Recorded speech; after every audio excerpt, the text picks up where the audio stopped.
others, or maybe we should never even have them in ourselves, how these have been understood in Jewish writings. So I wanted to share with you in my last few minutes some work I've done on, particularly on the emotion of shame, which is an interesting emotion,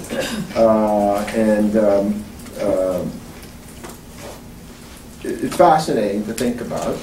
There was an old idea, which from an historical perspective is highly problematic, but some people had distinguished between shame cultures and guilt cultures. Now, leaving aside whether that concept really historically is verifiable, it's far too overgeneralized, the underlying notion was, again, that certain cultures seem to give prominence to people either overtly, that would be the best example, shaming people, and for people to feel ashamed or have a sense, and therefore have a strong sense of shame. And later we can talk about, one of the challenges in studying the past is, at least in Jewish texts, there's no distinct words for the range of things we might think of as from mild embarrassment to intense humiliation.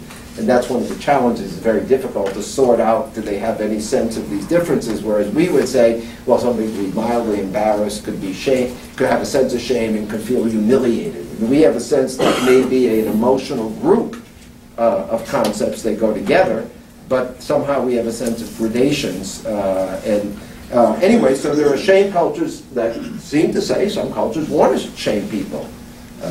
Coming from New England and visiting Sturbridge, Mass., I always think of the stocks that were sat in the village green, and that was seen as appropriate.